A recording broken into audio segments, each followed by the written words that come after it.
Brooke again, and this week I have another craft for y'all. What you're gonna do is everyone is starting out with a yellow star. And this week's theme is Jesus is the light of the world.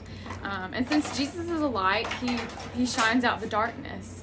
And as Christians, we're supposed to reflect that. We're supposed to show the love that God shows to us, and we're supposed to show it to other people. So with this handy dandy star, this is my final product. I wrote reflect the light, or reflect the love of Jesus, or the light, either one. And I wrote that on the star. And just like we reflect the love of Christ, this tinfoil is reflecting the light. So y'all can do whatever you want. You can put tinfoil on the back of this like I did, just like our bread video kind of. You can use glitter, you can use, maybe have sparkly stickers that reflect, or you can just draw on it and make it look pretty.